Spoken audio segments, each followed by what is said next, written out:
¿Qué sucedió antes de la creación del mundo? ¿Qué existía antes de que todo tomara forma? Estas son preguntas que muchas personas se han hecho a lo largo de la historia, y aunque las respuestas no son tan sencillas, lo cierto es que el misterio que rodea el origen del universo sigue siendo fascinante. Acompáñame en esta travesía hacia lo desconocido, donde nos sumergiremos en pasajes bíblicos que parecen estar escritos en un lenguaje de revelación y misterio, desvelando secretos que aún permanecen ocultos para muchos. Antes de que el universo tomara forma, antes de que la Tierra encontrara su lugar en el vasto cosmos, hay un capítulo poco conocido en las Escrituras. Este es un llamado a explorar juntos lo que se esconde tras las palabras de la Biblia, que susurran sobre lo que existía mucho antes de la creación del mundo tal como lo conocemos. El apóstol Pedro, en su primera carta, versículo 20, nos da una pista importante al decir: Él fue elegido antes de la creación del mundo, pero se le manifestó en los últimos tiempos por causa de ustedes. Aquí, Pedro nos invita a reflexionar sobre una realidad que trasciende lo físico, un misterio que tiene sus raíces en la eternidad pasada. La Biblia comienza a documentar la creación del mundo en el libro de Génesis, pero no aborda los eventos que ocurrieron mucho antes de que la humanidad existiera. Moisés, al escribir el relato de la creación, se enfocó en lo que ocurrió en el mundo material, dejando de lado lo que sucedía en las dimensiones espirituales, donde el tiempo y el espacio aún no existían. Antes de que cualquier cosa fuese creada, antes de que el concepto de energía, tiempo o espacio existiera, Dios estaba allí.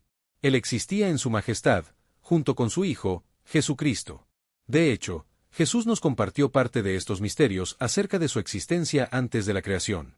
A través de sus palabras, podemos vislumbrar la magnitud de los eventos previos a la formación del mundo. En el Evangelio de Juan, capítulo 17, encontramos una oración que revela muchos de estos misterios profundos, una oración que es considerada como la más poderosa jamás pronunciada por alguien que haya caminado sobre la tierra. Jesús, al orar, nos muestra un pedazo de la gloria que compartió con Dios Padre antes de que el universo fuera creado. En los versículos de Juan 17, 1-5, leemos lo siguiente: Estas cosas habló Jesús, y levantando los ojos al cielo, dijo: Padre, ha llegado la hora, glorifica a tu Hijo, para que también tu Hijo te glorifique a ti. A través de estas palabras, podemos sentir el deseo de Jesús de retornar a la gloria que compartió con el Padre antes de la creación del mundo. Wish you could become a morning person? You know the type, up before the sun, early morning runs, first one to the office with donuts and a smile. How do they do it? Easy. With the new Galaxy Watch 8, sleep tracking and personalized insights from Samsung Health help you improve so you can wake up to a whole new you. One who, dare I say it, skips the snooze? It's possible. Train your sleep with Galaxy Watch 8. Learn more at Samsung.com. Requires compatible Samsung Galaxy phone, Samsung Health app, and Samsung account.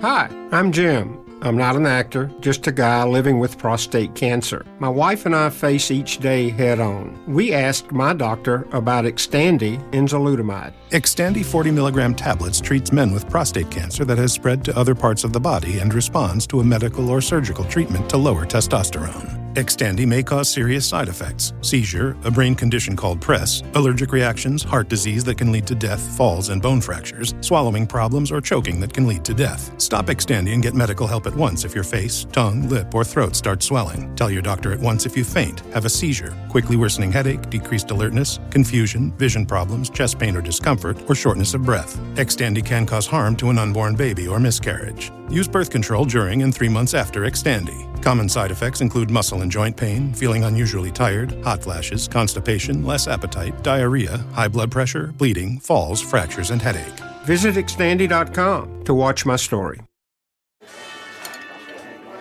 Hey, the vibes are slipping. I think it's time to bring out the Velveeta shells and cheese. The holidays are a time to go all in on indulgence. Headline your meals with the rich, creamy meltiness of Velveeta shells and cheese and satisfy your holiday cravings like no other. Bring that main course energy to your side dish. Celebrate extra with Velveeta these holidays. Así que, al profundizar en estas escrituras, nos damos cuenta de que hay una historia más antigua que la propia creación del mundo.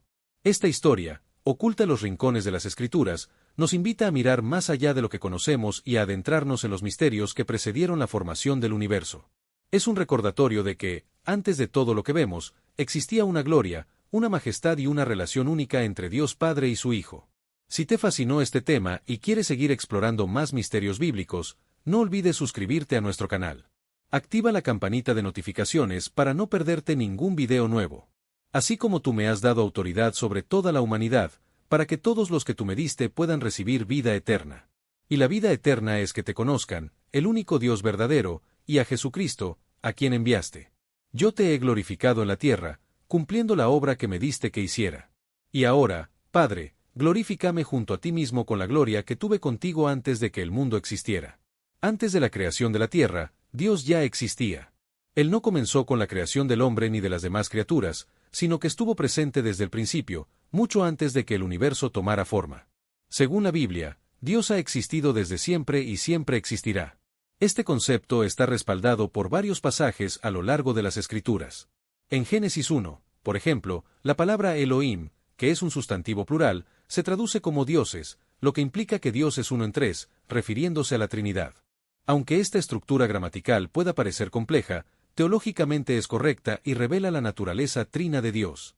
Las oraciones genuinas tienen el poder de desvelar los pensamientos más profundos y las emociones de una persona. La oración de Jesús en el capítulo 17 de Juan ofrece una rara oportunidad para comprender el corazón y la verdadera naturaleza de Jesús. En esta oración, Jesús aborda varios temas fundamentales que se desarrollan a lo largo del Evangelio, como la gloria, el acto de glorificar, el ser enviado, la fe, el amor y, por supuesto, su relación con el mundo. Jesús pidió ser glorificado. Padre, ha llegado la hora, glorifica a tu Hijo para que también tu Hijo te glorifique a ti. Este fue un momento crucial, pues la hora de la glorificación de Jesús aún no había llegado, pero ahora, al estar cerca de su sacrificio, esa hora se había cumplido. En esta oración, Jesús no solo se preocupó por él mismo, sino que también mostró una profunda preocupación por la humanidad, pidiendo por la salvación de todos aquellos a los que el Padre le había dado. Esta oración es un reflejo de la humildad de Jesús, quien, aun sabiendo lo que le esperaba, se preocupó por el bien de los demás. En lugar de pedir por su propio bienestar, pidió por la gloria de Dios y por la salvación de todos los que creerían en él. Este acto de entrega y amor por la humanidad demuestra la naturaleza profunda y generosa de Jesucristo. Si este mensaje te ha tocado y te ha dejado pensando en la profunda relación que Jesús tenía con Dios antes de la creación, te invito a que te suscribas a nuestro canal. No te pierdas ningún video y acompáñanos en esta fascinante exploración de la fe y las Escrituras. La preocupación de Jesús por la gloria del Padre es evidente en sus palabras. El Hijo solo puede glorificar al Padre si el Padre primero responde a su oración: glorifica a tu Hijo. Jesús no esperó a que su sacrificio en la cruz ocurriera para comenzar a glorificar a Dios. Desde el principio de su vida, Él glorificó al Padre en todo lo que hizo. Desde su dedicación en el templo tras su circuncisión hasta su obediencia silenciosa en Nazaret, Jesús demostró una vida de total consagración. Su fe inquebrantable, su obediencia perfecta y su trabajo constante durante su ministerio en la tierra fueron una constante glorificación de Dios. Cada sermón que predicó, cada persona ciega o enferma que curó, cada enseñanza que impartió a sus discípulos, cada confrontación con los líderes religiosos corruptos, cada respuesta que dio y cada gesto de amor hacia las personas fueron todas maneras en que Jesús glorificó al Padre Celestial. Cuando llegó el momento de la cruz, Jesús, con total confianza, vio la obra ya cumplida. La cruz no era el inicio de su glorificación, sino su culminación. Es por eso que, en su oración, Jesús le pide al Padre que lo glorifique con la misma gloria que compartieron juntos antes de la creación del mundo. Este es un acto de completa dependencia del Padre. A diferencia de aquellos que buscan reconocimiento o elogios, la petición de Jesús por ser glorificado es completamente distinta. Él no buscaba gloria para sí mismo, sino para glorificar al Padre. En sus palabras, glorifícame junto a ti mismo con la gloria que tuve contigo antes de que el mundo existiera, Jesús estaba reconociendo su preexistencia, su divinidad y su naturaleza eterna. Él sabía que había un tiempo en la eternidad en el que, junto al Padre, compartían una gloria incomparable. Si Jesús no fuera igual a Dios, no habría podido orar sinceramente de esta manera.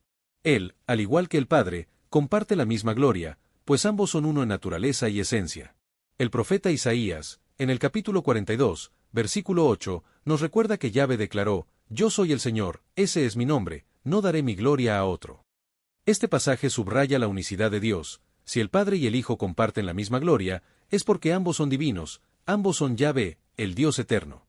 Esta profunda conexión entre el Padre y el Hijo es un testimonio de la naturaleza trinitaria de Dios, un misterio que solo puede ser comprendido a través de la revelación divina. Si este tema te ha impactado y te ha dejado reflexionando sobre la glorificación de Dios a través de Jesús, no dudes en suscribirte a nuestro canal. Acompáñanos en la exploración de más secretos y profundidades de la fe cristiana.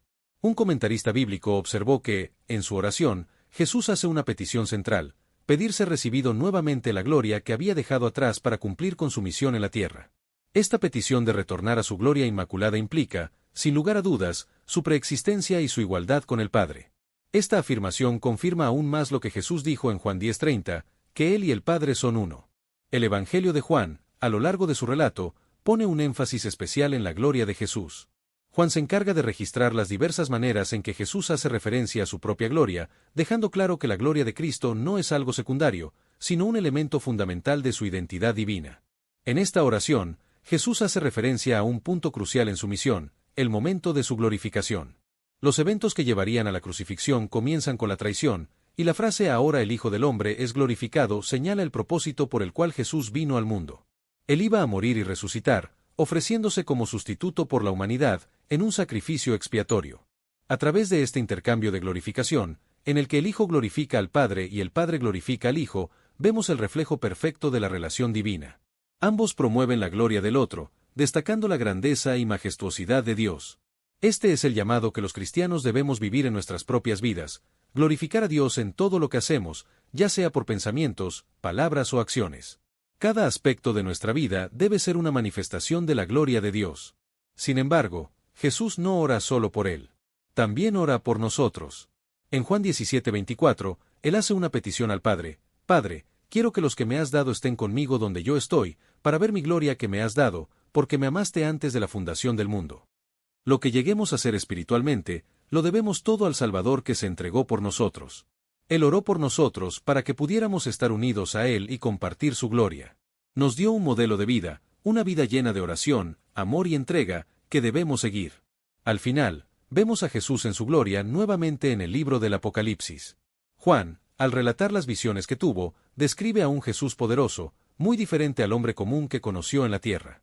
En Apocalipsis 1, 12-13, Juan se da vuelta para ver la voz que hablaba con él y observa 7 candelabros de oro, en medio de los cuales está alguien semejante al Hijo del Hombre. Él está vestido con un manto hasta los pies y con una franja de oro en el pecho.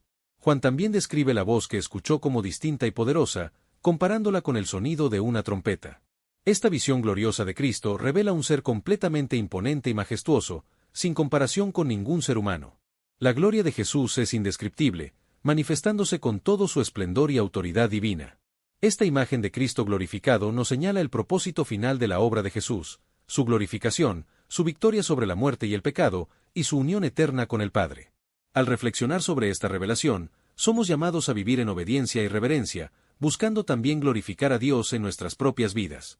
Si esta reflexión sobre la gloria de Cristo ha tocado tu corazón, te invito a suscribirte a nuestro canal y seguir explorando con nosotros las Escrituras y la profundidad de la fe cristiana. No te pierdas los próximos videos, que traerán más revelaciones sobre la palabra de Dios. En el libro de Apocalipsis, Jesús se identifica a sí mismo como el Alfa y la Omega, el principio y el fin, el primero y el último, afirmando así su divinidad y eternidad. Esta declaración, registrada en Apocalipsis 1:8, no solo subraya la soberanía de Cristo sobre toda la creación, sino que también nos habla de la naturaleza eterna de su existencia. Al referirse a Él como el principio y el fin de todas las cosas, Jesús está afirmando ser el creador y el consumador de todo lo que existe, quien estuvo antes de todas las cosas y permanecerá por toda la eternidad. Es interesante pensar en la reacción de Juan cuando escuchó la voz de Jesús. Él la describió como el sonido de una trompeta en Apocalipsis 1:10, un sonido poderoso y majestuoso que lo conectó directamente con su experiencia pasada con Jesús en la tierra. Aunque la voz era fuerte y distinta, Juan pudo reconocer que era Jesús, a pesar de la glorificación que ahora se manifestaba en él. La descripción de su voz como el sonido de una trompeta resalta la autoridad y el poder divino que Jesús posee, una voz que resonaba con la misma fuerza que el aliento de Dios que creó el universo. Tras pasar tanto tiempo con Jesús durante su ministerio terrenal, Juan ahora tiene la oportunidad de verlo cara a cara en su gloriosa manifestación celestial. Jesús no es solo el Rey, sino también el sumo sacerdote de su pueblo, como lo simboliza el manto y el cinturón dorado que él lleva. Estos elementos evocan las vestimentas del sacerdote en el Antiguo Testamento, lo que no solo hace referencia a su rol como mediador entre Dios y los hombres, sino también a su carácter divino. Las menciones de cintos dorados en otras partes del libro de Apocalipsis, como en el capítulo 15, versículo 6, también están asociadas con ángeles que sirven en el templo celestial, reforzando la imagen de Jesús como un ser que es tanto rey como sacerdote. La visión de Jesús que Juan describe es impresionante. Su cabeza y cabello son descritos como blancos como lana, como la nieve, lo que simboliza la pureza, la eternidad y la santidad de Cristo. Sus ojos, que ardían como llamas de fuego, reflejan su penetrante poder y sabiduría, su capacidad para juzgar con justicia. Esta imagen recuerda a la que se da de un ser celestial en el libro de Daniel, 10:6, donde los ojos del ser angelical también son comparados con antorchas encendidas, transmitiendo la idea de una visión sobrenatural que atraviesa toda oscuridad. Los pies de Jesús, como el bronce pulido, relucen con una gloria deslumbrante, al igual que el oro que brilla intensamente en una forja ardiente. The family that vacations together stays together. At least, that was the plan. Except now, the Dastardly desk clerk is saying he can't confirm your connecting rooms. Wait, what? That's right, ma'am. You have rooms 201 and 709. No, we cannot be 5 floors away from our kids. The doors have double locks. They'll be fine. When you want connecting rooms confirmed before you arrive, it matters where you stay. Welcome to Hilton. I see your connecting rooms are already confirmed. Hilton, for this day. Anyone can follow. It takes something special to be an original, which is why the 2025 Lincoln Navigator SUV arrives with new ways of surrounding you in luxury, including the ultra-wide 48-inch panoramic display and the multi-sensory Lincoln Rejuvenate experience. A true original never stops evolving. So meet the 2025 Navigator, the original that's all new and better than ever. Learn more at Lincoln.com. Lincoln and Navigator are trademarks of Ford or its affiliates. Big news. Sephora is now on Uber Eats. So if you find yourself facing a beauty emergency, like needing a last-minute gift, or you're just out of your favorite mascara, again, don't panic. We got you. Order now and get $10 off on Sephora orders of $50 or more on the Uber Eats app. Order now. Offer ends October 30th. One order per customer. Additional terms apply. See app for availability. Delivery fees may apply. La descripción de la voz de Jesús como el sonido de muchas aguas, Apocalipsis 1:15, refuerza la magnificencia de su presencia. Es una voz que no solo habla con autoridad, sino que tiene la fuerza y el poder de las aguas turbulentas que arrasan todo a su paso. El autor del Apocalipsis no está simplemente tratando de describir una apariencia física, está transmitiendo la grandeza, el poder y la santidad incomprensibles de Jesús, que sobrepasan cualquier comparación con lo terrenal. Esta visión también se conecta con otras descripciones en la Biblia, como las que encontramos en Ezequiel 1:7 y Daniel 10:6, donde los seres angelicales tienen características similares de glorificación, como el brillo del bronce y la majestad de su presencia. El rostro de Jesús, que resplandece como el sol en su máximo esplendor, es un símbolo de su divinidad inalcanzable. En muchas tradiciones, tanto hebreas como griegas, la divinidad es representada con esta luz intensa, que brilla más que cualquier cosa creada. La luz del sol o el relámpago es vista como una representación visual de lo divino. Esta descripción también resalta la inconmensurable gloria de Jesús, cuya presencia trasciende todo lo que conocemos en la creación. No solo es un ser celestial, sino el mismo Dios en carne, manifestando su gloria de manera plena. Lo que Juan nos presenta en esta visión no es una representación común de Jesús, como el humilde maestro que caminó entre los hombres, sino una revelación de su verdadera naturaleza glorificada. Jesús, en su forma celestial, es mucho más grande que cualquier ángel o ser celestial que Juan haya visto antes. De hecho, su gloria está por encima de la de los ángeles, ya que Él es el mismo Dios que se encarnó para vivir entre los humanos y cumplir su misión de salvación. Aunque los ángeles también son descritos con una magnificencia similar en las Escrituras, la gloria de Jesús es incomparable. Así que, cuando vemos esta imagen glorificada de Jesús, entendemos que su autoridad y su poder son absolutos. Él es el Alfa y la Omega, el principio y el fin, y nada ni nadie puede compararse con Él. Este poder divino, representado por su voz como un torrente de aguas y su apariencia resplandeciente como el sol, nos recuerda la grandeza y soberanía de Cristo, a quien debemos adorar y seguir. Como cristianos, debemos ser conscientes de la inmensidad de su gloria y la profundidad de su sacrificio por nosotros. Esta visión de Cristo glorificado debe llevarnos a una mayor reverencia y admiración por Él. Al reflexionar sobre su grandeza, estamos llamados a vivir con una perspectiva de humildad, adoración y obediencia. Al final, como discípulos, debemos buscar ser reflejos de esa gloria, llevando su luz al mundo que nos rodea. Por supuesto, aquí tienes el texto reescrito en español con un enfoque más original y detallado. En Apocalipsis 1, 16-17, se describe a Jesús sosteniendo en su mano derecha 7 estrellas, y de su boca saliendo una espada afilada de doble filo. Su rostro resplandece como el sol, brillando con una intensidad indescriptible. Al ver esta visión, Juan cayó a sus pies como si estuviera muerto, deslumbrado y abrumado por la magnitud de lo que estaba presenciando. Sin embargo, Jesús, con un gesto de compasión, puso su mano derecha sobre él y le dijo: «No tengas miedo, yo soy el primero y el último». Este momento fue una profunda revelación para Juan, quien, a pesar de haber conocido a Jesús en la tierra durante su ministerio, no estaba preparado para ver a Cristo en su gloria celestial. Los 3 años que pasó junto a Jesús no fueron suficientes para comprender completamente el poder y la majestad que él poseía en su forma divina. Este encuentro celestial mostró a Juan que, aunque Jesús se había despojado de su gloria mientras vivió en la tierra, él sigue siendo el ser divino y eterno, tal como lo había mencionado en Filipenses 2:7, donde se afirma que Jesús se despojó a sí mismo, tomando forma de siervo y haciéndose semejante a los hombres. Lo que Juan experimentó en ese momento fue la revelación del poder divino que Jesús había retenido mientras vivía en la tierra. En ese instante, Juan comprendió que el sacrificio de Cristo al venir al mundo y asumir una forma humana era un acto de humildad y renuncia incomprensibles. Este fue el milagro. Jesús mantuvo su autoridad y su gloria mientras caminaba entre los hombres, un misterio profundo de la fe cristiana.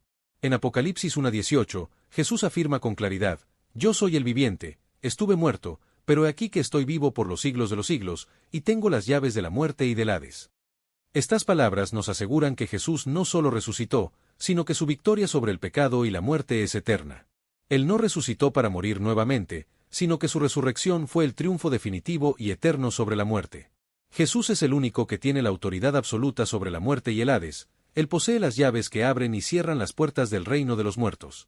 Algunas personas creen erróneamente que el diablo tiene el poder de decidir quién vive y quién muere, pero la verdad es que solo Jesús tiene este poder divino. El diablo no tiene autoridad alguna sobre la vida o la muerte. El libro de Apocalipsis, cuyo nombre proviene del griego Apocalipsis, que significa revelación o desvelamiento, es precisamente lo que su título indica, una revelación de Jesucristo. Este libro no solo nos habla de los eventos futuros, sino que está centrado en la revelación de quién es Jesús, de su gloria, su poder y su soberanía sobre todo lo que existe.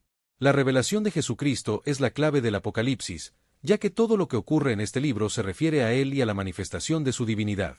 Dios eligió revelarnos estas verdades acerca de Jesús para que los siervos de Dios pudieran conocerlo en su gloria y poder, y no para mantenerlo en secreto. Este es el propósito de la revelación, que no es algo oculto ni esotérico, sino algo que debe ser compartido y comprendido por todos los creyentes.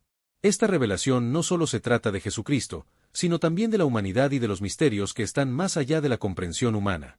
Los hijos de Dios son un misterio fascinante y, a menudo, incomprendido en la Escritura, como podemos ver en textos como Génesis 6, 1-4, donde se mencionan los Nefilim, seres cuya identidad ha desconcertado a los estudiosos por siglos. De igual manera, en el libro de Job, encontramos la historia de un hombre recto, Job, que vivía en la tierra de Uz. Job era un hombre ejemplar, conocido por su integridad y su devoción a Dios, pero, a pesar de su fidelidad, sufrió una serie de calamidades que destruyeron su vida. A medida que perdió todo lo que poseía, Job se llenó de angustia, amargura y miedo. Su sufrimiento le llevó a desear confrontar a Dios y protestar por su situación.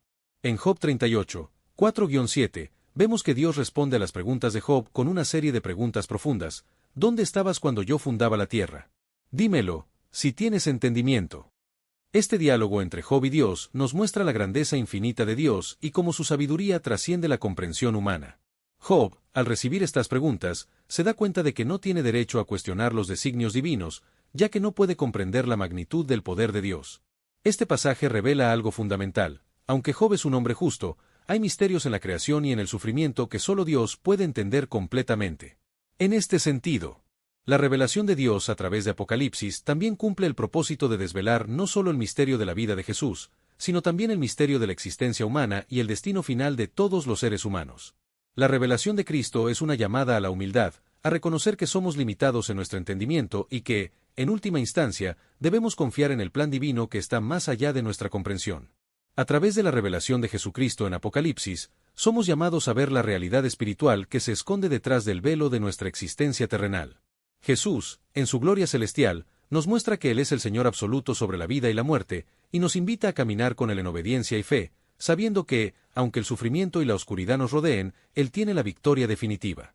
Si comprendes quién fue el que estableció las medidas de la tierra, si sabes quién extendió la cuerda de medición sobre ella, quien determinó sus cimientos o quien lanzó su piedra angular, entonces sabes algo sobre la inmensidad del poder y sabiduría divina. En Job 38, 4-7, Dios pregunta a Job, ¿dónde estabas cuando fundé la tierra? Dímelo, si tienes conocimiento. Esta interrogante tiene un propósito claro: demostrar que el poder y la sabiduría de Dios no pueden ser comparados con los de los seres humanos, por más grandes que sean. En el contexto de este pasaje, se muestra que las capacidades humanas no se pueden ni acercar a la magnitud divina. Las preguntas de Dios no solo sirven para mostrar la grandeza del Creador, sino también para hacerle entender a Job que hay innumerables cosas que no sabe ni podrá comprender, por más sabio que sea. La mención de las estrellas de la mañana y los hijos de Dios en este pasaje hace referencia a los seres angelicales que estuvieron presentes en el momento de la creación. Estos seres celestiales fueron testigos de la magnificencia del acto divino de crear la tierra y celebraron con júbilo la gloria de Dios. Es una referencia a cómo los ángeles, conocidos como las estrellas de la mañana o los hijos de Dios, participaron en el gozo del Creador cuando dio origen al mundo. Este pasaje resalta que los ángeles no solo fueron espectadores pasivos, sino que se regocijaron activamente en el proceso de la creación. Es importante señalar que estos hijos de Dios no se limitan a ser seres espirituales, sino que también fueron activos en la adoración y la celebración de la creación del mundo. Sin embargo, después de la creación, se menciona un evento controversial que ocurre en los primeros tiempos de la humanidad: los hijos de Dios se casan con las hijas de los hombres. Este suceso se narra en Génesis 6, 1-4, donde se describe cómo, al multiplicarse la humanidad en la tierra, los hijos de Dios, al ver que las hijas de los hombres eran hermosas, tomaron esposas de entre ellas, lo que resultó en la aparición de los Nefilim, unos gigantes conocidos por su gran poder. La mezcla de estas dos razas, consideradas en su mayoría impías, generó una época de gran confusión, marcada por un crecimiento rápido de la población y la corrupción moral, en parte debido a la larga vida que la humanidad tenía en tiempos anteriores al diluvio. A continuación, Dios interviene, limitando la duración de la vida humana a 120 años, afirmando que mi espíritu no permanecerá con el hombre para siempre, porque él también es carne. Esta intervención divina muestra la misericordia de Dios ante la corrupción y el pecado que se desató en la tierra, después de que los hijos de Dios se unieran con las hijas de los hombres. La descendencia de esta unión fueron los Nefilim, unos seres poderosos, temidos y admirados en su tiempo. La identidad de los hijos de Dios ha sido objeto de debate durante siglos. A lo largo de la historia, varias interpretaciones han surgido para explicar quiénes eran realmente estos seres. Existen tres teorías principales sobre su identidad. Ángeles caídos. Según esta interpretación, los hijos de Dios son ángeles que, en un acto de desobediencia, tomaron esposas humanas. Estos ángeles cayeron del cielo y su unión con las mujeres humanas dio lugar a los Nefilim, una raza de gigantes que ocupaba la tierra antes del diluvio. Esta teoría está respaldada por textos antiguos del judaísmo, que sugieren que los ángeles fueron responsables de esta transgresión. Gobernantes humanos poderosos. Otra teoría sostiene que los hijos de Dios eran, en realidad, gobernantes humanos, personas de gran poder y autoridad, que tomaron esposas de entre las hijas de los hombres. Esta interpretación hace alusión a la realeza o líderes de las primeras civilizaciones, que abusaron de su poder para tomar mujeres de manera arbitraria.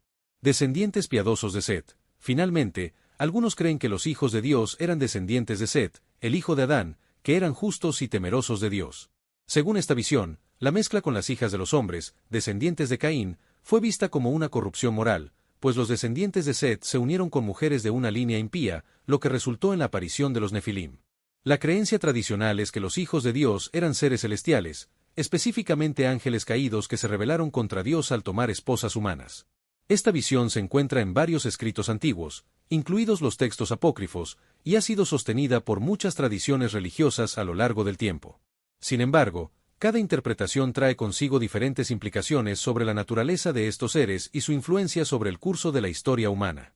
En última instancia, el pasaje en Génesis 6 y las distintas teorías sobre los hijos de Dios nos invitan a reflexionar sobre la interacción entre lo divino y lo humano, así como sobre las consecuencias que pueden surgir cuando los seres humanos intentan cruzar los límites establecidos por Dios. Este relato también subraya la importancia de mantener la pureza y la obediencia a los designios divinos, ya que cualquier desviación de la voluntad de Dios conlleva consecuencias que afectan a toda la humanidad. En la tradición que sostiene que los hijos de Dios eran seres sobrenaturales, se dice que estos seres celestiales tuvieron descendencia con mujeres humanas, dando lugar a los enigmáticos Nefilim. A continuación, se presentan varias razones que apoyan esta interpretación. Una de las principales es que la expresión hijos de Dios se refiere, consistentemente, a seres angélicos a lo largo del Antiguo Testamento, lo que proporciona un respaldo significativo a esta visión. Por ejemplo, en el libro de Job 1:6, se dice, un día los hijos de Dios vinieron a presentarse ante el Señor, y Satanás también vino entre ellos. Este mismo patrón se repite en Job 2:1, donde se menciona que los ángeles, los hijos de Dios, se presentaron ante el Señor, y Satanás, el adversario, también vino entre ellos. En Job 38:7, se habla de un momento cuando las estrellas de la mañana cantaban juntas, y todos los hijos de Dios gritaban de alegría. En todos estos pasajes, queda claro que los hijos de Dios son seres espirituales, específicamente ángeles, y entre ellos se incluye a Satanás. Las palabras utilizadas en el libro de Job sugieren que, cuando se hace referencia a los hijos de Dios en Génesis 6, se está aludiendo a seres angélicos o espirituales. Este contexto queda aún más claro cuando se observa cómo se contrasta a los hijos de Dios con los seres humanos en Génesis 6:1-2, lo que implica que estos hijos de Dios no son seres humanos. En Génesis 6:1, se relata cómo la humanidad comenzó a multiplicarse sobre la faz de la tierra y nacieron para ellos hijas, y se utiliza la palabra hebrea Adam, que es un término general para referirse a la humanidad, tal como se encuentra en Génesis 5:1-2. La distinción hecha en este versículo, entre los hijos de Dios y los hombres, refuerza la idea de que los primeros no eran humanos, y por lo tanto, los hijos de Dios debían ser seres de una naturaleza diferente, posiblemente espirituales o angélicos. El relato en Génesis 6 describe cómo estos hijos de Dios tomaron esposas de entre las mujeres humanas, y las descendencias de esa unión fueron los Nefilim. Estos seres, conocidos como gigantes o hombres de renombre antiguo, se presentan como figuras misteriosas que no encajan perfectamente en la narrativa tradicional de los seres humanos. Génesis 6:4 menciona que los Nefilim estaban en la tierra en aquellos días, y también después, cuando los hijos de Dios se unieron a las hijas de los hombres y les dieron hijos. Esta mención de los Nefilim sugiere que hubo un periodo en que estas criaturas extraordinarias existieron, tanto antes como después de la intervención celestial que provocó el diluvio. Sin embargo, el texto no explica detalladamente cómo llegaron a existir los Nefilim ni cuál fue el proceso exacto detrás de su aparición. Simplemente establece que fueron una consecuencia directa de la unión entre los hijos de Dios y las mujeres humanas, y que su presencia en la tierra dejó una huella significativa. En resumen, la interpretación que sostiene que los hijos de Dios eran seres sobrenaturales o ángeles caídos, los cuales se unieron a las hijas de los hombres, tiene bastante fundamento en la Biblia. A lo largo de las Escrituras, vemos que el término hijos de Dios se asocia principalmente con entidades espirituales. Este vínculo entre lo celestial y lo humano, simbolizado por los Nefilim, marca uno de los momentos más intrigantes y enigmáticos en la historia bíblica, que ha sido objeto de discusión y diversas interpretaciones a lo largo de los siglos. Cuando los Nefilim son mencionados en Génesis 6 en relación con el matrimonio entre los hijos de Dios y las hijas de los hombres, no se especifica de manera clara cómo surgieron estos hombres poderosos y renombrados. Si no fueran el resultado directo de la unión entre seres espirituales y humanos, queda un vacío de explicación. Una interpretación ampliamente aceptada es que este relato se refiere, en efecto, a una especie de unión entre los ángeles y las mujeres humanas, algo que, en nuestra comprensión actual, podría parecer extraño o incluso incomprensible. Learning through play starts with Lego Duplo. With Lego Duplo, toddlers can develop real-life skills while having fun with colorful bricks made just for them. Large, easy to grip, and safe to explore. When children express themselves with Lego Duplo, they build patience, problem-solving, and empathy.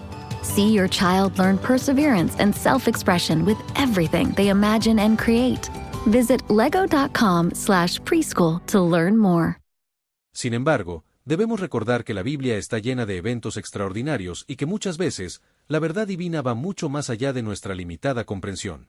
Una pista importante que apoya esta interpretación se encuentra en la Epístola de Judas, en el versículo 6. Aquí, se hace referencia a los ángeles que abandonaron su lugar legítimo de autoridad y morada. Este pasaje ha sido interpretado tradicionalmente como una alusión a los ángeles que descendieron del cielo y vinieron a la tierra, lo que coincide con la narrativa de Génesis 6, en la que los hijos de Dios se unieron con las mujeres humanas y, como resultado, nacieron los Nefilim.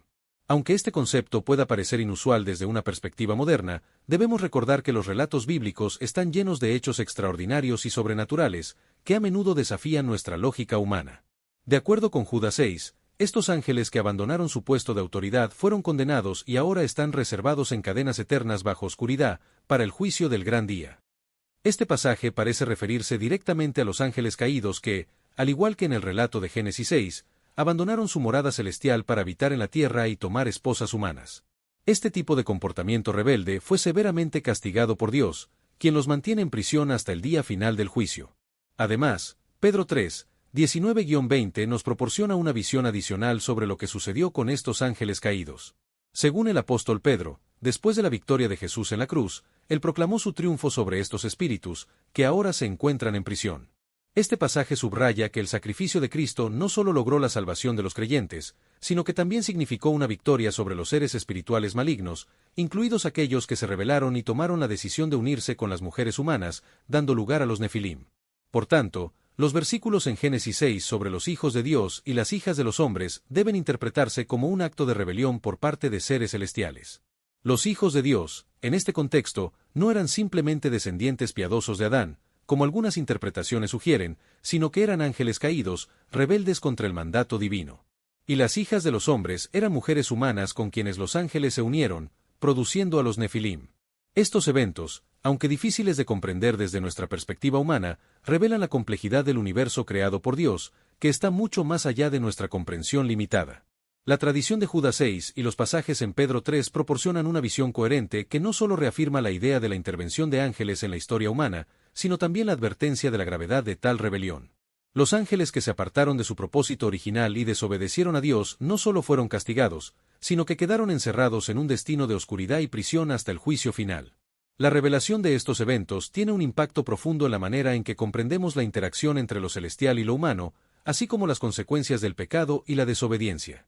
En conclusión, aunque la historia de los Nefilim y la relación entre los hijos de Dios y las hijas de los hombres pueda parecer mística o difícil de aceptar hoy en día, está profundamente arraigada en la tradición bíblica. Esta interpretación, aunque extraordinaria, no debe ser descartada como mera ficción. Al contrario, resalta la magnificencia y misterio del mundo creado por Dios, que no está limitado por nuestra lógica terrenal. La batalla entre lo celestial y lo humano, las decisiones de los ángeles caídos y el juicio divino, son elementos cruciales para entender las Escrituras en su totalidad, y su relevancia permanece intacta a lo largo de la historia. En el pasado, durante el tiempo de Noé, los ángeles caídos se rebelaron contra Dios, mientras la paciencia divina esperaba que se arrepintieran. Este periodo de espera se describe en las Escrituras como la era en la que Noé estaba construyendo el arca, un acto de obediencia ante la instrucción de Dios. En esa arca, solo 8 personas, es decir, la familia de Noé, fueron salvadas de las aguas que trajeron el juicio sobre la humanidad. Es interesante observar que, aunque los ángeles caídos son mencionados raramente en la Biblia, las Escrituras describen que la mayoría de los ángeles nunca cayeron en desgracia y permanecieron fieles a su propósito. Sin embargo, algunos decidieron rebelarse contra Dios, eligiendo apartarse de su voluntad. Los ángeles fueron creados para estar en el cielo, en presencia de Dios, alabando y cumpliendo sus órdenes. A diferencia de los seres humanos, que fueron creados para habitar la tierra, los ángeles no tenían ese destino terrenal. A pesar de su creación perfecta, algunos de estos ángeles decidieron abandonar su propósito original. Rechazaron el plan divino para sus vidas, y usando su libre albedrío, decidieron desobedecer. Esta rebelión fue lo que los convirtió en ángeles caídos. En lugar de seguir el camino para el que fueron creados, eligieron el camino de la desobediencia y el pecado, trayendo consigo una consecuencia fatal. La Biblia nos revela que lo que ocurrió con estos ángeles rebeldes fue un juicio severo. Según 2 Pedro 2:4, si Dios no perdonó a los ángeles que pecaron, sino que los arrojó al abismo de las tinieblas, reservándolos para el juicio final, podemos entender la gravedad de la rebelión de los ángeles caídos. Estos ángeles, liderados por Satanás, fueron castigados por su rebelión contra su Creador. Satanás, quien se transformó en un ángel de luz, lideró una conspiración contra Dios, pero él y los ángeles que lo siguieron perdieron la batalla espiritual contra el Señor. Después de la caída, lo que les espera a estos ángeles caídos, según las Escrituras, es el infierno, un lugar de condena y castigo eterno. Mateo 25:41 declara que el fuego eterno fue preparado para el diablo y sus ángeles. Esto nos indica que el infierno no fue diseñado originalmente para los seres humanos, aunque se sabe que aquellos que rechazan a Dios, como Judas y otros, también irán allí. El infierno fue creado como un lugar de castigo para Satanás y sus seguidores, los ángeles caídos, quienes lideraron la gran rebelión contra el Señor. El infierno fue dispuesto por Dios en su justicia como una respuesta a la rebelión de estos seres espirituales. Sin embargo, Dios también ha dado a los seres humanos la capacidad de elegir su destino eterno. Las decisiones tomadas durante la vida en la tierra determinarán si alguien pasa la eternidad en la presencia de Dios en el cielo o en el castigo eterno en el infierno. Satanás y los ángeles caídos fueron los primeros condenados a ese lugar, y el infierno se convirtió en el destino de aquellos que eligen rebelarse contra el plan divino, ya sea por su propia voluntad o por influencia de fuerzas oscuras. Dios, en su infinita sabiduría, permite que las naciones y los individuos tomen decisiones que influirán en su destino eterno. A pesar de que el infierno fue creado como castigo para aquellos que se rebelaron inicialmente contra Dios, Él permite que aquellos que eligen el pecado y la desobediencia, al igual que Satanás y los ángeles caídos, también encuentren su lugar allí.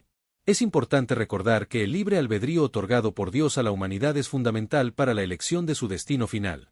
Cada ser humano tiene la responsabilidad de decidir, a lo largo de su vida, a qué destino eterno se dirige, ya sea la vida eterna en la presencia de Dios, en el cielo, o el castigo eterno en el infierno. En resumen, la rebelión de Satanás y sus ángeles caídos fue un acto de desobediencia directa contra el Creador, y el castigo para tal rebelión fue y sigue siendo el infierno. Aunque este concepto puede ser difícil de comprender, es importante recordar que Dios le dio a cada ser humano la libertad de tomar decisiones, y elige su destino eterno a través de su vida y fe. El infierno no fue creado para los seres humanos, pero aquellos que eligen rechazar a Dios y vivir en rebelión, seguirán el mismo camino que Satanás y sus ángeles caídos, quienes ya están destinados a ese castigo eterno. Un tercio de aquellos que se rebelaron junto a Satanás, siguiendo su liderazgo en la gran rebelión contra Dios, estarán condenados al final de todas las cosas. La ira de Dios se desatará sobre aquellos que, con su desobediencia, eligieron oponerse a Él. Satanás y los ángeles caídos no escaparán del juicio, como lo revela la Biblia. Aunque es difícil para muchos de nosotros comprender completamente este concepto, es importante entender que los ángeles caídos realmente existen. A pesar de que hayan sido desterrados de la gracia, su caída no es solo una metáfora, sino una verdad bíblica. Es común pensar que los ángeles son seres inquebrantables, incapaces de caer o desobedecer, pero la historia bíblica nos demuestra lo contrario. Los ángeles caídos son una porción significativa de la corte celestial que se rebeló bajo la dirección de Satanás. Este grupo rebelde intentó derrocar a Dios y tomar el control del cielo, pero su intento resultó en un fracaso rotundo. Los ángeles caídos fueron expulsados del cielo, y de acuerdo con la Escritura, algunos fueron enviados al infierno, mientras que otros permanecen en la tierra, siguiendo caminos oscuros y distantes del propósito divino. Un pasaje relevante, Génesis 6, nos muestra que algunos de estos ángeles caídos tomaron esposas humanas y engendraron hijos gigantes, conocidos como los Nefilim, un claro indicio de que Satanás es mucho más que un simple ser con cuernos y un tridente.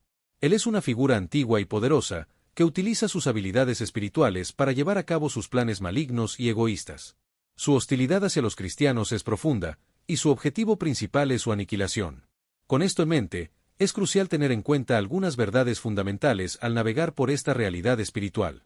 Un error común es ver a Dios y al diablo como opuestos absolutos, como si ambos tuvieran el mismo nivel de poder. Este concepto erróneo le otorga a Satanás mucho más crédito del que realmente merece. La diferencia de poder entre Dios y Satanás es comparable a la de un creador infinito frente a su creación. No importa cuán astuto o poderoso pueda volverse Satanás en su rebelión, nunca podrá igualar el poder del Ser Supremo que lo creó. En términos sencillos, Satanás no tiene la capacidad de competir con la autoridad y el poder de Jesucristo. Por otro lado, subestimar a Satanás también es un error peligroso.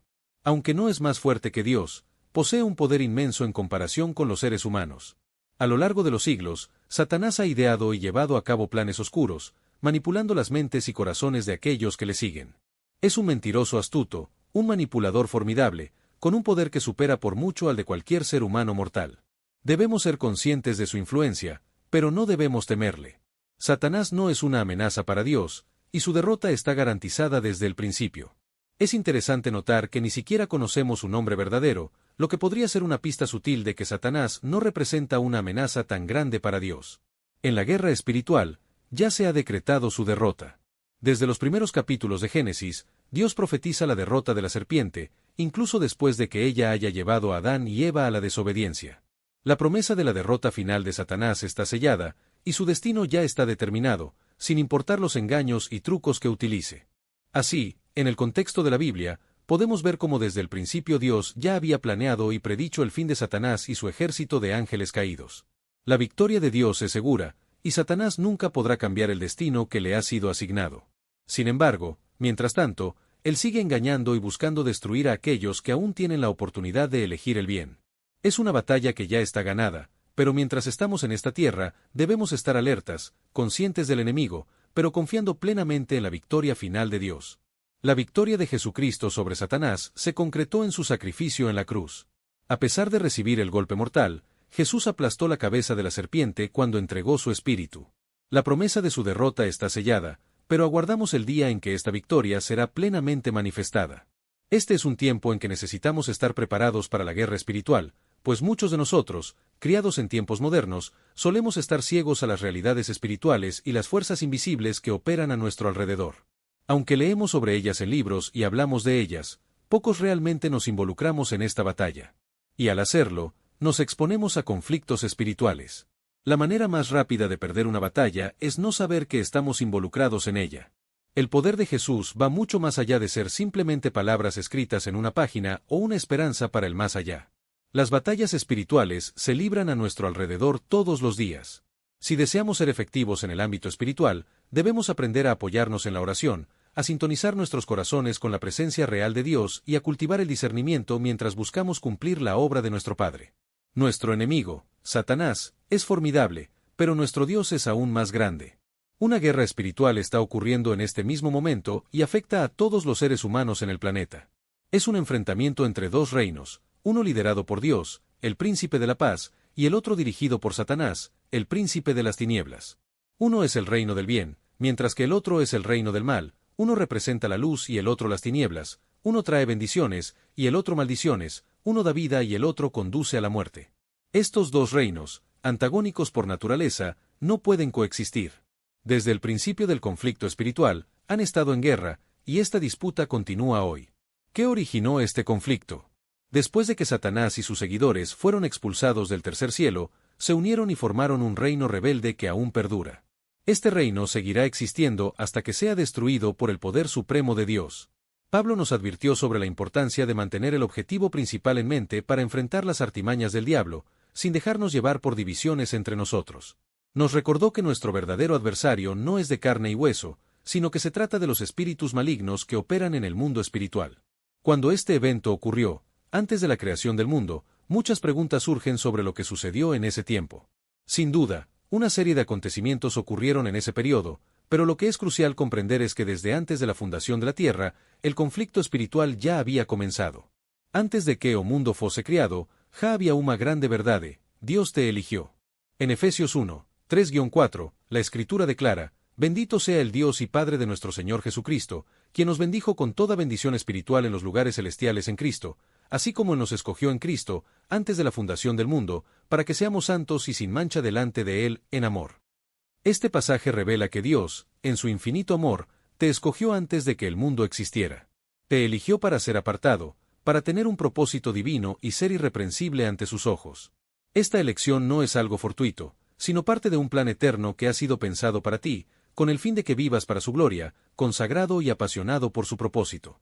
La carta a los Efesios escrita por Pablo es única en comparación con muchas de sus otras cartas. Mientras que las epístolas a los romanos se centran principalmente en la obra de Dios en la vida del cristiano individual, Efesios abarca un tema mucho más amplio, la obra de Dios en la iglesia y la comunidad de creyentes. Pablo no escribió esta carta para abordar los problemas de una iglesia específica, sino para exponer los principios fundamentales que rigen la vida cristiana y la relación entre los creyentes y Dios. Es importante destacar que Pablo escribió esta carta mientras se encontraba en prisión, lo que hace que sus palabras tengan aún más peso, ya que las escribió bajo circunstancias difíciles pero inspiradas por el Espíritu Santo. En 1 Corintios 2, 9-10, él menciona, pero como está escrito, cosas que ojo no vio, ni oído oyó, ni han subido al corazón del hombre, son las que Dios ha preparado para los que lo aman. A nosotros nos las reveló Dios por el Espíritu, porque el Espíritu todo lo escudriña, aún lo profundo de Dios.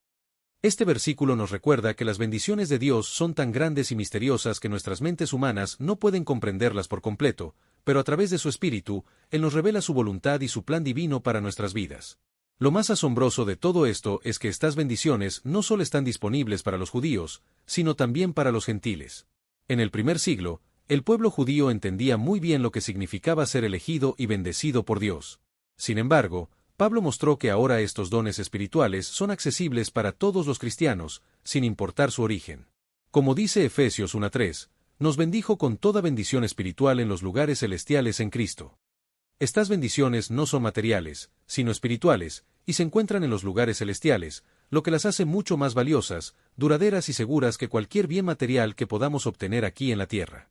Un predicador muy sabio dijo una vez, un corazón nuevo es mucho más valioso que un abrigo nuevo.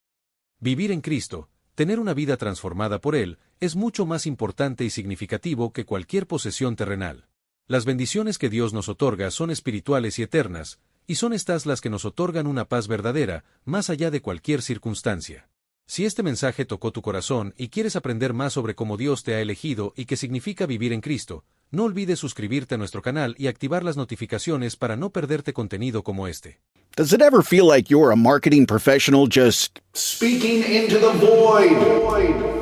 But with LinkedIn ads, you can know you're reaching the right decision makers, a network of 130 million of them, in fact. You can even target buyers by job title, industry, company, seniority, skills, and did I say job title? See how you can avoid the void and reach the right buyers with LinkedIn ads. Spend $250 on your first campaign and get a free $250 credit for the next one. Get started at linkedin.com/campaign. Terms and conditions apply. Breathe deep. Imagine your legs more limber in Duluth Trading Double Flex Denim. Envision euphorically squatting for that can of suds, bending for your toolbox in a state of bliss, lunging for your laser level on a whole new level. Relax and allow the flex to fill you with ability. Find your inner flex in Double Flex Denim only at Duluth Trading. This podcast is brought to you by Carvana. Carvana lets you buy your next car on your terms. Explore a massive inventory online, filter for what matters, and find your perfect match. Then choose delivery to your home or pick it up at one of Carvana's iconic car vending machines. Every car also comes with a 7-day money-back guarantee, so you can make sure it's the right fit. Buy your car on Carvana. Delivery or pickup fees may apply. Limitations and exclusions may apply. See our 7-day return policy at Carvana.com. Carvana. No te vayas ahora. Quédate hasta el final del video y revisa los cards que aparecerán, además del primer comentario fijado, donde te dejaré un video increíble sobre Jesús explicando quién era Él desde la creación del mundo. Te aseguro que será algo que transformará tu vida. No olvides suscribirte al canal y activar la campanita para no perderte más contenido como este. No te vayas ahora, quédate hasta el final del video y revisa los cards que aparecerán, además del primer comentario fijado, donde te dejaré un video increíble sobre Jesús explicando quién era Él desde la creación del mundo. El alimento terrenal más valioso no se compara con el ser heredero de Dios. Ser parte de su familia, tener a Dios como nuestra porción, es mucho más bendecido que poseer tierras vastas o riquezas materiales. Las bendiciones que Él nos otorga son espirituales y son las más raras, ricas y duraderas que existen. No tienen precio, y es vital reconocer el verdadero valor que tienen en nuestras vidas. Si no somos capaces de comprender la magnitud de las bendiciones espirituales, corremos el riesgo de vivir como animales, quienes existen únicamente para comer, dormir, divertirse y reproducirse. Aunque fuimos creados a imagen de Dios, muchos prefieren vivir a un nivel puramente terrenal. Dios, sin embargo, desea que comprendamos las bendiciones espirituales que nos ofrecen los cielos a través de Cristo. Nuestra posesión de estas bendiciones es tan segura como la elección que Dios hizo de nosotros antes de la fundación del mundo. Lo que Pablo nos dice en este pasaje es crucial y no debe ser subestimado. La palabra elegir o escoger en griego implica seleccionar de entre varias opciones, y se usa frecuentemente para describir cómo Jesús eligió a sus discípulos, invitándolos a formar parte de su círculo cercano. En Lucas 6:13, vemos cómo Jesús, al llegar el día señalado, llamó a sus discípulos y eligió a 12 de ellos, a quienes designó como apóstoles. Este término también se utiliza en el Nuevo Testamento para hablar de la elección de los creyentes por parte de Dios para la salvación, es decir, para ser llamados fuera del mundo y pertenecer a Cristo. Como dice en Juan 15:16, no me elegisteis vosotros a mí, sino que yo os elegí a vosotros, y os he destinado para que vayáis y deis fruto, y vuestro fruto permanezca. La elección de Dios no es algo que debamos tomar a la ligera. Jesús nos recordó que Él fue quien nos eligió, lo cual debe motivarnos a no rendirnos, sino a continuar adelante con la misión que nos ha encomendado. Este fruto del que habla puede referirse a las gracias de la vida cristiana, como el amor, la paz y la esperanza, pero también a la salvación de almas para el Señor Jesús. Dios no solo nos elige, sino que nos llama a ser sus instrumentos, a ser fecundos en todo lo que hagamos por Él, llevando su mensaje a los demás y cumpliendo su propósito en nuestras vidas. Recuerda que tu llamado es parte de algo mucho más grande. Dios nos ha elegido no solo para que seamos salvos, sino también para que seamos luz en el mundo, llevando esperanza y amor a aquellos que nos rodean. No olvides que cada acción en Cristo tiene un propósito eterno. Cristo, ambas las realidades están profundamente conectadas de una manera trascendental. No podemos manifestar el segundo tipo de fruto hasta que el primero no se haya producido de manera tangible en nuestras vidas. Las razones detrás de la elección de Dios no son impredecibles ni fruto de una decisión casual, Aunque no siempre las comprendemos completamente, tenemos la certeza de que son sabias y perfectas en todos sus aspectos. Sin embargo, esas razones se encuentran únicamente en Él, no en nosotros. Su elección está basada en su benevolencia y en el gozo de su voluntad. Como un reconocido comentarista bíblico destacó, somos elegidos en Cristo, lo que significa que esa elección está más allá de nosotros mismos. No se debe a nuestro propio mérito o esfuerzo, sino porque nuestro Padre Celestial nos ha integrado en la familia de Cristo mediante el acto divino de la adopción. En este sentido, el nombre de Cristo elimina cualquier tipo de mérito humano, porque si somos seleccionados, es gracias a la gracia inmensa y gratuita de Dios, no a lo que hagamos por nuestra cuenta. Somos escogidos no solo para la salvación, sino también para la santidad, como nos dice Efesios 1, 5-6.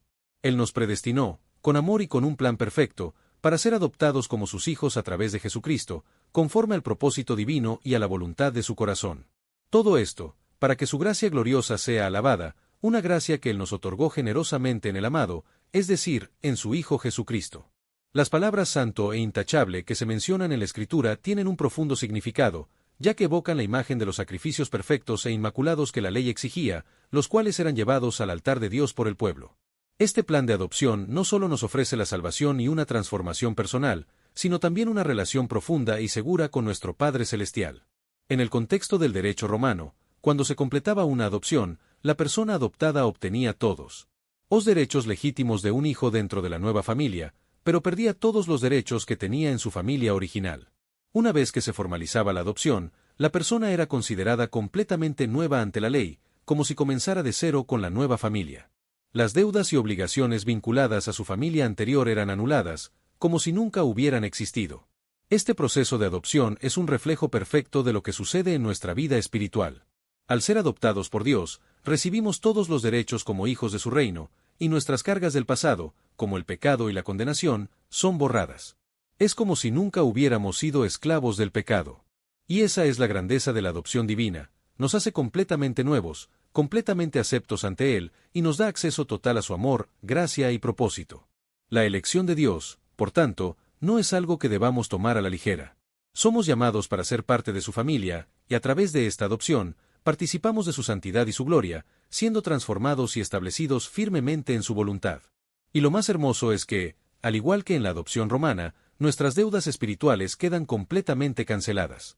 El elogio por la gloria de su gracia, mediante la cual nos hizo aceptos en el amado, destaca de nuevo el aspecto relacional cuando Pablo describe el estado de aceptación que todo creyente recibe gracias a la gracia de Dios. La aceptación de Jesús por parte del Padre fue total. Todo lo que Él era, todo lo que habló y todo lo que hizo fue digno de alabanza ante los ojos de Dios Padre. En este contexto, somos aceptados en el amado, como nos dice Efesios 1, 7-8, en Él tenemos la redención, que es nuestra liberación y salvación a través de su sangre, que pagó el precio por nuestros pecados, y resultó en el perdón completo de nuestros pecados. Según las riquezas de su gracia, Él nos ha colmado de toda sabiduría y entendimiento. En Cristo, la redención es una realidad que solo se alcanza a través de su sacrificio. No es a través de su poder ni de su amor que recibimos la redención, sino únicamente por medio de su sangre derramada en la cruz. Este sacrificio es el que nos libera y nos salva. La palabra redención implica un acto de liberación total, como vemos en Efesios 2. Allí entendemos que necesitábamos redención porque estábamos muertos en nuestros delitos y pecados. Efesios 2:1 nos dice, Él os dio vida a vosotros, cuando estabais muertos en vuestros delitos y pecados. Aunque teníamos aliento en nuestros cuerpos, estábamos esclavizados al pecado, al diablo y a nuestra naturaleza pecaminosa.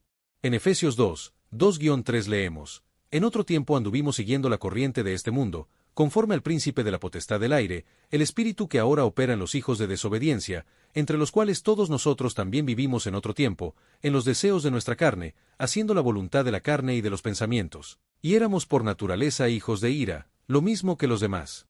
Éramos, por naturaleza, enemigos de Dios, bajo su justa ira, y merecíamos su castigo.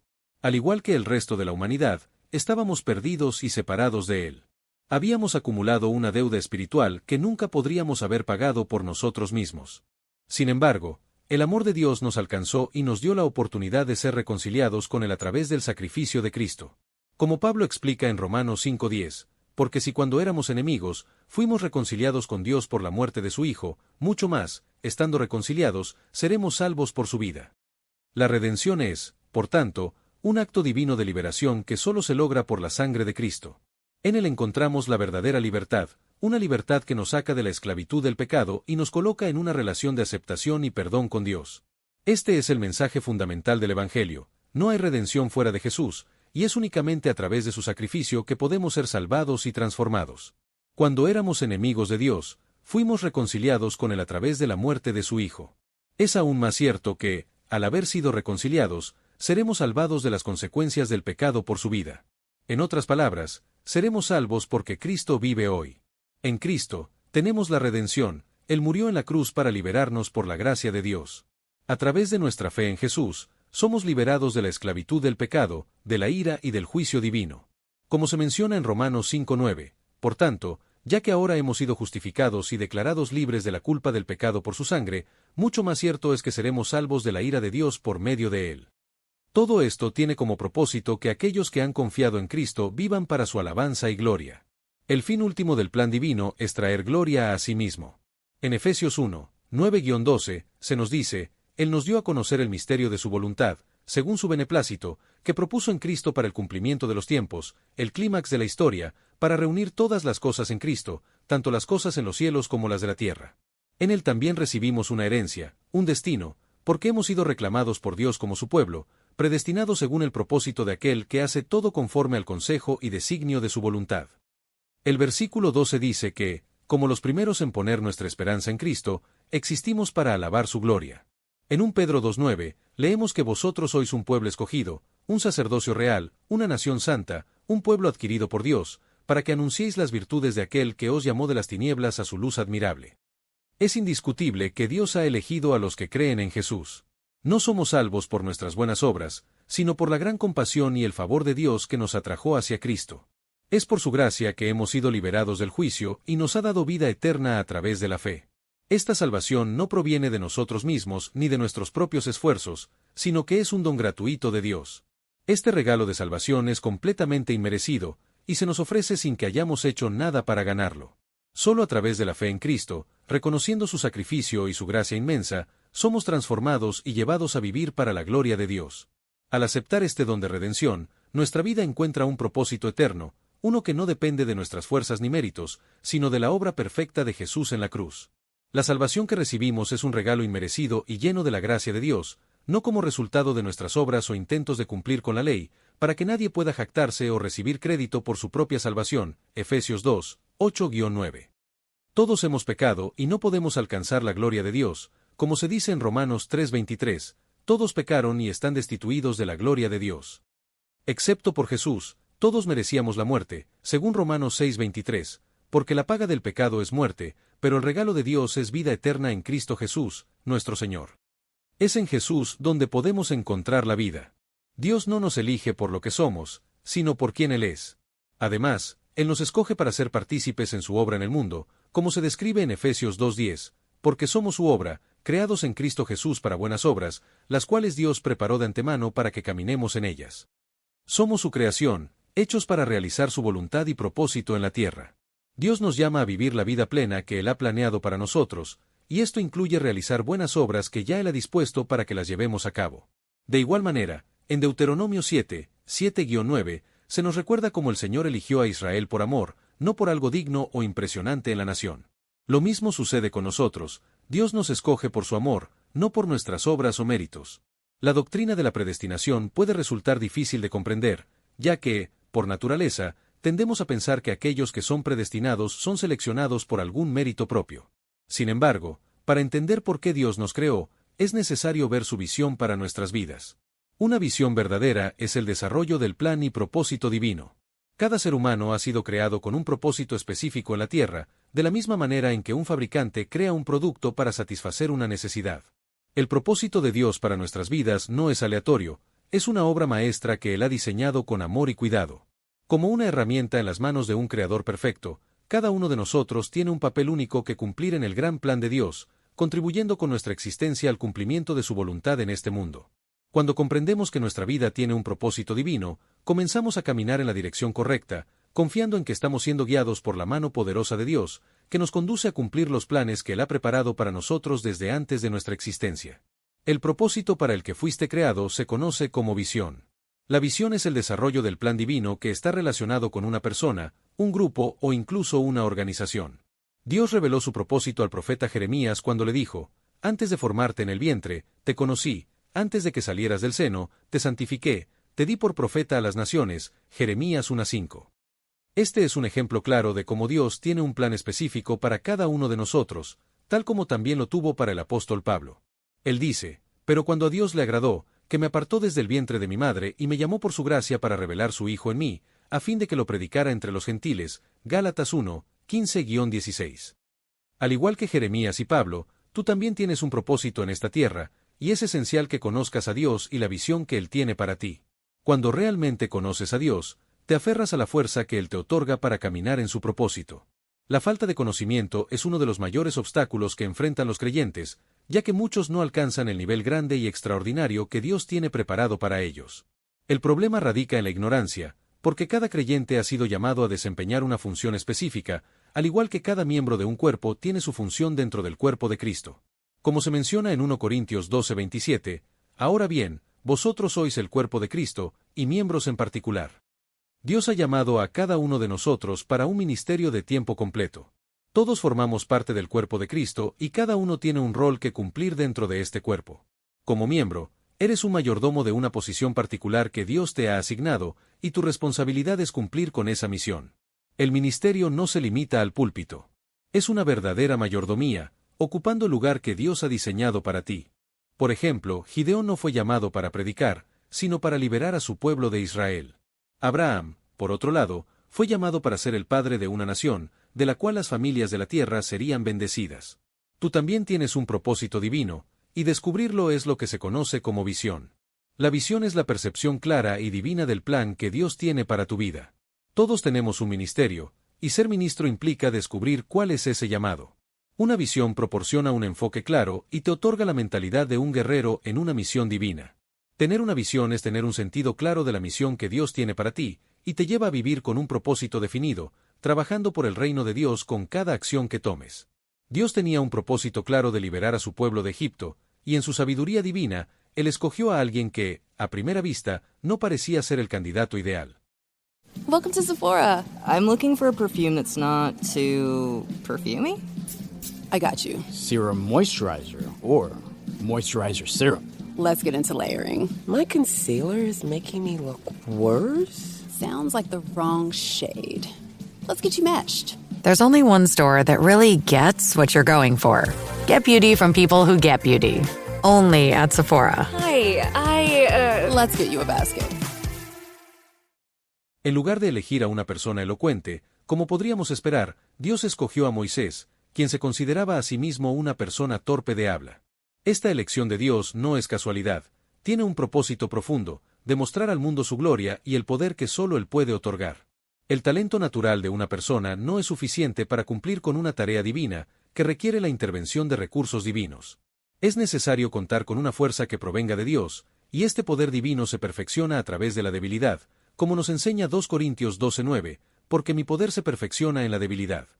La visión que Dios te da puede ser tanto verbal como visual, o incluso una combinación de ambas.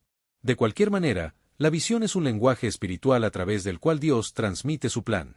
Al igual que los sueños no son lo mismo que una visión se comunica según el nivel de comprensión de la persona que la recibe. Puede ser transmitida en forma de palabras o imágenes, siempre con el propósito de facilitar su entendimiento. Tú fuiste creado para servir al reino de Dios, y es fundamental que puedas ver la visión que Él tiene para ti. Al igual que un arquitecto nunca comienza a construir sin antes considerar el diseño general del edificio, Dios, como el arquitecto del universo, diseñó su reino mucho antes de la creación del mundo. No fue un acto improvisado, como si dependiera de la suerte del Big Bang, sino una creación intencional con un fin específico en mente. Este propósito fue predeterminado desde antes de la fundación del mundo.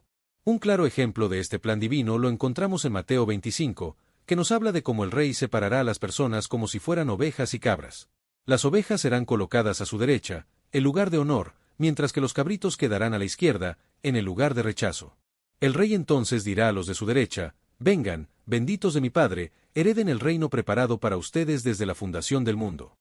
A través de este pasaje, podemos ver que Dios planeó su reino mucho antes de la creación y que siempre quiso que los creyentes se unieran a Cristo. El amor es un componente esencial de este plan divino. Dios no creó el reino por una necesidad imperiosa, Él no estaba vacío ni incompleto, sino que lo creó por amor, para compartir su gloria con aquellos que le aman. Así, el reino de Dios no surge de un vacío, sino de un propósito divino y perfecto que ha existido desde la eternidad.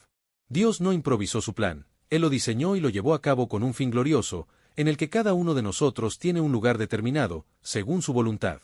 Antes mesmo da criacao do universo, Deus já possuía tudo o que precisava dentro de si mesmo. No entanto, Ele decidiu criar o reino para seu filo e para seu povo, aos quais desejaba abençoar.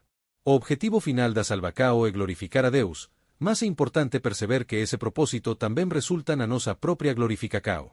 Cuando colocamos nosa fe en Jesus Cristo, somos transformados, e a Biblia nos ensina que iso faz parte do plano divino para todos nós.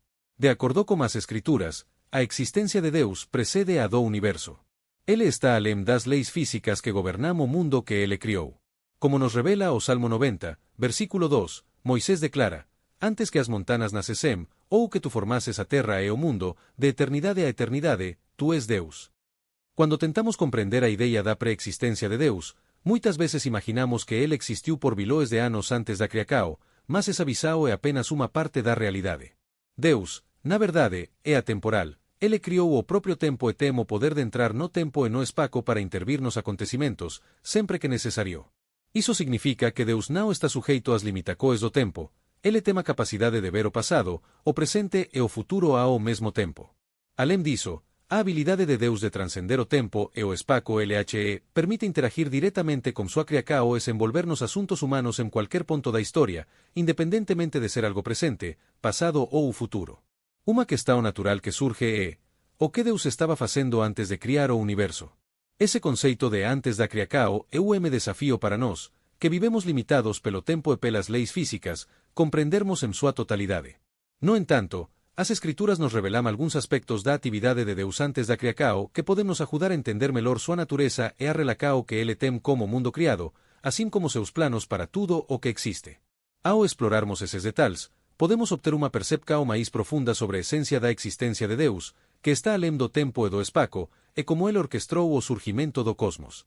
Ese estudo pode ser uma jornada enriquecedora para aqueles que buscan un entendimento máis profundo sobre Deus e súa obra no mundo. Al orar por iso, queremos nos aproximar máis de Deus. Padre Celestial, en ocasiones sentimos tu presencia de una manera especial, ya sea a través de señales, o simplemente sabiendo que estás cerca y que te importa lo que estamos viviendo. A pesar de nuestra fe y confianza en ti, a veces anhelamos un recordatorio tangible de tu cercanía. Nos gustaría saber que estás con nosotros, guiándonos y protegiéndonos en cada paso de nuestra vida. Con humildad, buscamos tu perdón por nuestras dudas y oramos para ser elevados a un nivel más profundo de fe y comprensión. Te pedimos perdón por aquellos momentos en que cuestionamos y dudamos de tu plan, y te suplicamos que nos eleves a un nivel más alto de fe y sabiduría. Concede, por favor, la claridad para ver más allá de nuestras limitadas perspectivas y el coraje para confiar plenamente en tu voluntad divina. Que nuestros corazones estén abiertos a nuevos entendimientos y revelaciones, y que nuestra fe se fortalezca frente a las adversidades de la vida. Presentamos esta oración con humildad y gratitud por tu amor eterno y dirección. Reconozco humildemente que debo crecer en entendimiento en varias áreas de mi vida, y soy consciente de que las bendiciones que provienen de ti son fundamentales para vivir una existencia significativa y plena. Oro para que tu presencia divina me guíe y me bendiga con tu gracia.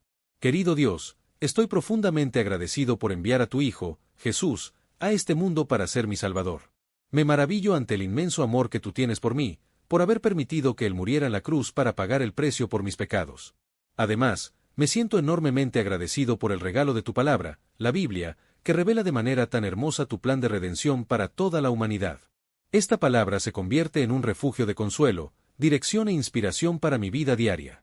Por último, no encuentro palabras suficientes para expresar mi gratitud por el don invaluable de tu Espíritu Santo, quien habita en mí, guiándome hacia toda la verdad y ayudándome a atravesar los altibajos de la vida.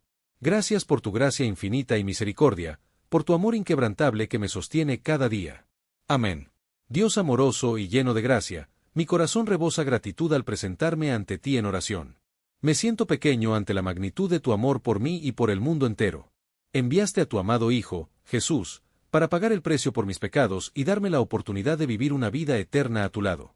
Tu palabra, la Biblia, es un tesoro profundo de sabiduría, revelando tu plan de redención para toda la humanidad. Es una fuente constante de consuelo, fuerza y orientación mientras navego por los desafíos de la vida. Lo más maravilloso de todo es el don del Espíritu Santo, quien habita dentro de mí, brindándome consuelo, guiándome y conduciéndome hacia la verdad. Tu amor y misericordia son infinitos, y mi gratitud por cada bendición que me otorgas crece día a día. Gracias, Padre Celestial, por tu gracia y compasión inquebrantables. Padre, oro para que abras los ojos de mi corazón mientras leo, estudio y medito en tu palabra.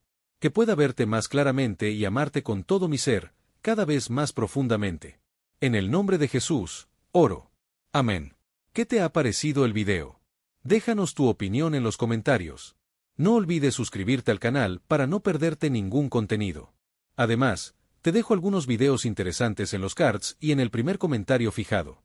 Nos vemos en el próximo video.